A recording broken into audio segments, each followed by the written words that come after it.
Flipping the page, continuing with the multiple choice, looking at number 7 now.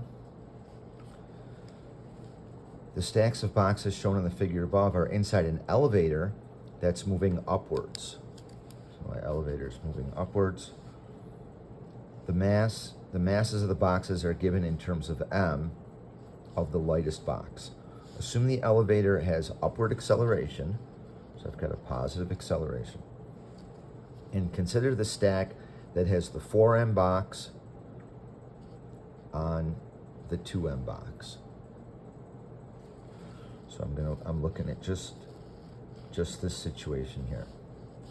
What is the magnitude of the force exerted on the 4m box by the bottom 2m box? So if I draw the free body diagram of this guy, right, he's got the normal force, and then basically he has his gravitational force, where the normal force is going to be greater than gravity because there's an acceleration upwards. So for this one,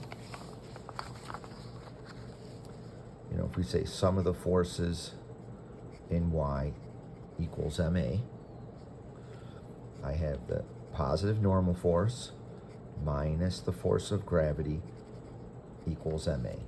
And because it's asking for the magnitude of the exerted on the 4m by the 2m box, they're really looking for the normal force in this situation. So force of normal minus 4mg, because that's his mass is 4m, equals 4ma. Now I'm just going to solve this for the normal force. So the normal force is equal to 4ma plus 4mg. Now if you look, that's not any of the choices, but I can just factor the 4m out. And so the normal force is going to be 4ma plus g, or in this case, 4ma plus g. Choice C.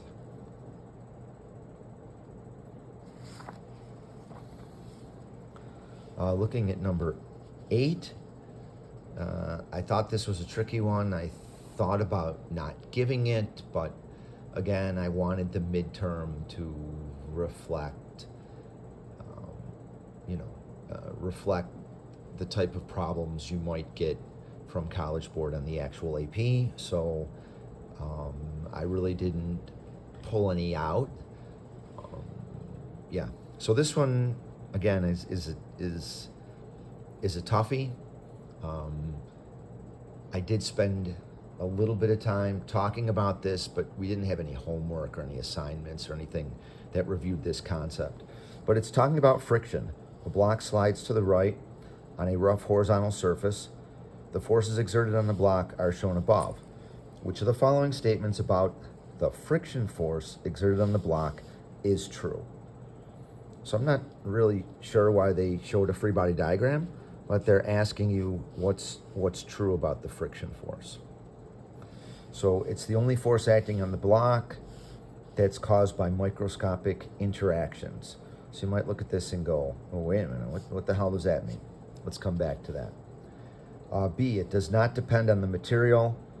Well, that's definitely out. Friction certainly depends on the material, right? You look it up into charts, and if it's wood or steel, rubber on ice, the materials do matter. C, it's caused by gravitational interactions between the atoms in the block and atoms in the surface. It's not relied upon by gravity. It is proportional to the normal force, but the normal force isn't always the gravitational force, right? Remember when we were pushing a block up against the wall, like that problem? I think we looked at that once or twice. So it's not necessarily, and it's certainly not gravitational attraction between the atoms. So although, gravity kind of plays a part when it's on a table, it's not always true, right? You can have friction out in space where there's very little gravity. And D says it's the sum of all microscopic contact forces between the bottom of the block and the surface. So this one kind of sounds good too. So which is the better answer, A or D? It's the only force acting on the block that's caused by microscopic interactions, or it's the sum of all the microscopic contact forces between the bottom of the block and the surface. Well, friction is definitely between the bottom of the block and the surface, and it is caused by the microscopic contact forces. So when two surfaces touch, if you guys remember, I said, well, the high school definition as well, those two surfaces, if you zoom in on them, they're really rough, and that's the reason why the object has trouble sliding. But then I said, yeah, but that doesn't explain like duct tape, right? Why would duct tape have a crazy high coefficient of friction as it gets stuck together? And remember that although in Newtonian physics we say a force is a push or a pull, I also said that's a horrible definition of a force, right?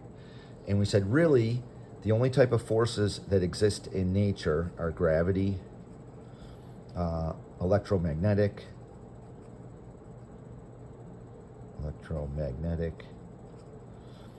strong nuclear force, and the weak nuclear force, right? You could sometimes break this up into two, electrostatic and magnetic, or you can count it as one. So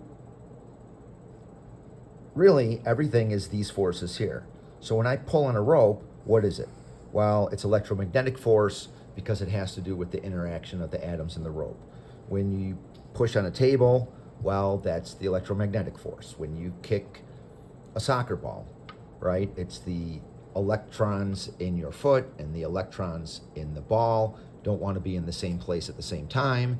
And so, it's actually the electromagnetic force in a way that's making that happen. That's different from when we actually study electrostatics and we talk about a positive charge and a negative charge attracting each other. So, having said all that, really, all of these forces, in a sense, are microscopic interactions because it has to do with the atoms, right? Or definitely the normal force. And I mean, you could argue gravity too, because the Earth pulls on all the atoms of the substance.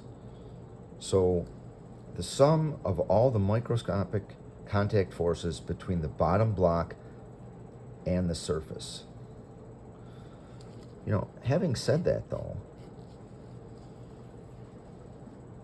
the normal force, the sum of all the microscopic contact forces between the bottom of the block and the surface, the only force acting on the block that's caused by microscopic interactions. Yeah, so I mean, the normal force is also forces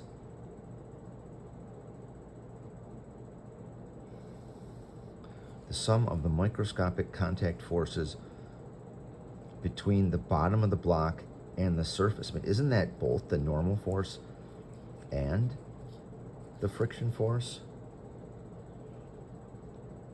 It's the only force acting on the block that's caused by microscopic.